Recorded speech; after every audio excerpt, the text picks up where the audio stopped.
What is good, everyone? Welcome back to Locust&WildHoney. My name is Paul, and today we're going to be taking a look at the Kobe 9 Elite Protro, which is a deviation from our standard content, moving away from the streetwear and the sneakers and the fashion stuff. But hey, it is always fun to kind of switch things up a little bit. And the fact is, basketball has always been a huge part of my life.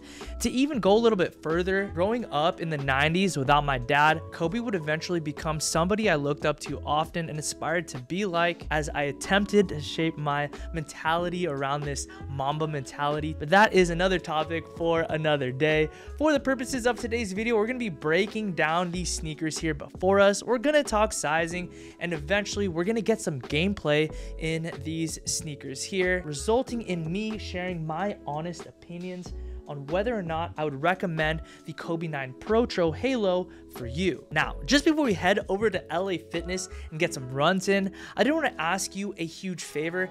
At the end of today's video, if you genuinely enjoyed the video, please communicate that to me by liking the video and commenting your thoughts down below. I get a lot of basketball shoes, but don't really make videos on them, but I can easily change that if that is something you'd be interested in seeing. That said, I did want to start today's video with just heading over to a basketball court and trying these shoes on for size. So let's go ahead and head over to LA Fitness, get some shots up, and hopefully get some runs in. We just got here to LA Fitness. I'm going to be doing a performance review on the Kobe 9 Elite Protro Halo.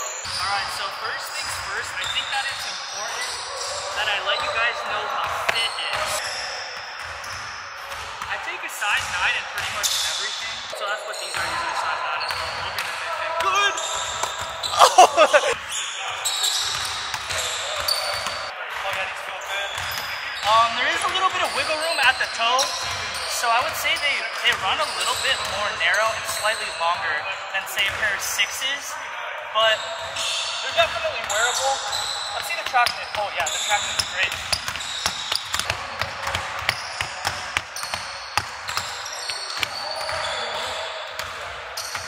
Yeah, man, so far, so good. These feel really, really great.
There's no way I could play on this thing right now. This is not advised, but I'm gonna put on an ankle brace and just try to play through it. It's okay. It's okay, it's okay. He made the shot. He made the shot even with the bum. No, he bummed his ankle as he made the shot.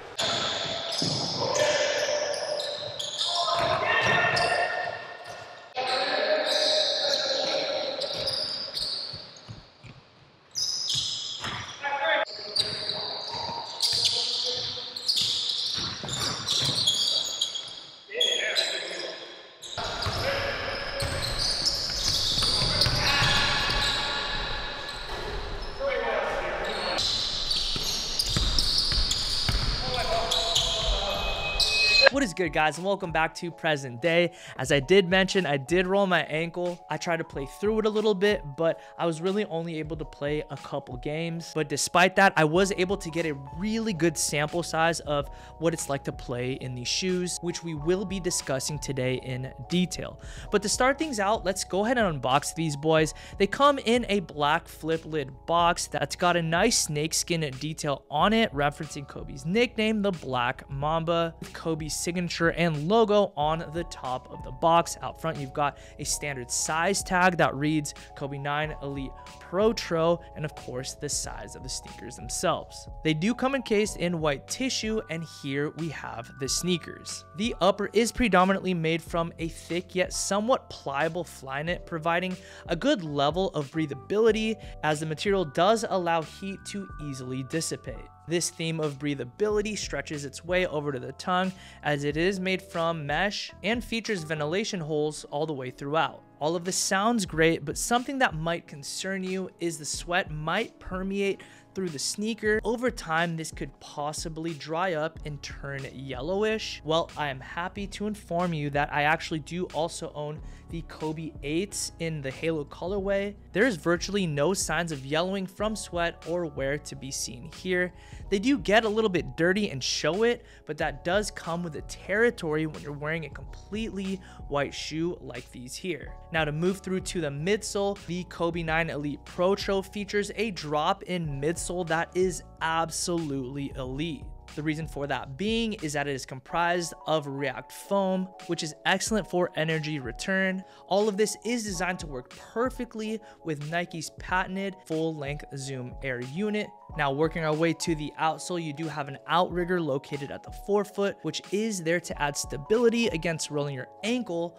More on that in just a little bit. Finally, as it relates to traction, the traction on the Kobe 9 Elite Protro is absolutely amazing. As a matter of fact, I'd be hard pressed to think of a hoop shoe that I've ever owned with this level of traction. This is made possible through Nike's foot map traction pattern, which is designed to correspond to the natural movements of the foot during gameplay. That works in tandem with the strategic and intentional use of soft rubber, with the tread being very, very shallow. That said, this creates the perfect recipe for elite traction, but with the sacrifice of durability. One way to look at it is by comparing them to a pair of And1 sneakers. I don't know if you've ever seen those before, but they are made for the rigors of outdoor play and durability. For that reason, they used a super dense and hard rubber with deep tread. These are the opposite of those. Not made to last, but made for peak performance for indoor ball. Now, when it comes to sizing, this is where I suggest you do pay attention, because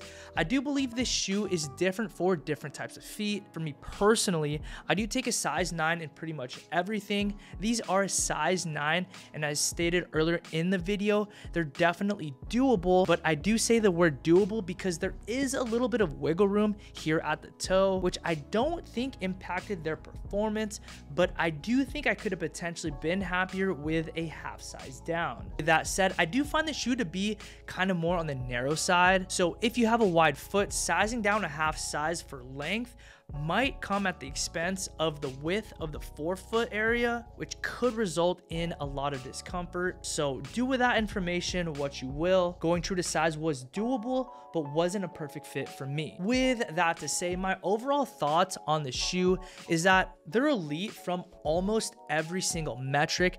Breathability, elite. Cushion, elite. Traction, elite. With court feel, ankle protection, and sizing being just all right. I did notice that my ankle didn't feel as stable that day that I rolled it, as that wasn't the first time I rolled my ankle that day on defense. I also actually tweaked it just a little bit, but I don't think that was because of the shoe. I can't actually pinpoint the reason per se, but I really strongly lean towards that the reason why I rolled my ankle was because I didn't stretch and I went straight into gameplay. But with that said, I will be selling these sneakers, not because they're bad, but because there are just too many good basketball shoes on the market right now to settle with a pair that I don't really love how they fit. So again, do with that information what you may. I think it's a fantastic hoop shoe. I think you'll really, really like them if they fit you properly, but I just don't think they're made for a foot like mine. As I mentioned in the beginning of today's video, if you actually enjoyed it, please like today's video and comment your thoughts down below. No, I'm not asking for a like right now. Only if you liked it, please hit that thumbs up, because regardless, the hoop shoes are going to continue to come, but whether or not you're going to see them here on the channel is completely up to you guys. The next pair I'm currently eyeing are the Kyries with Anta. Anyways, I digress. Thank you so much for allowing me the privilege of serving you through making content here on YouTube. Go ahead and hit the links below to check out my companies Aura Watch as well as LWH Clothing, and I will catch you again in the next upload. Peace and be blessed.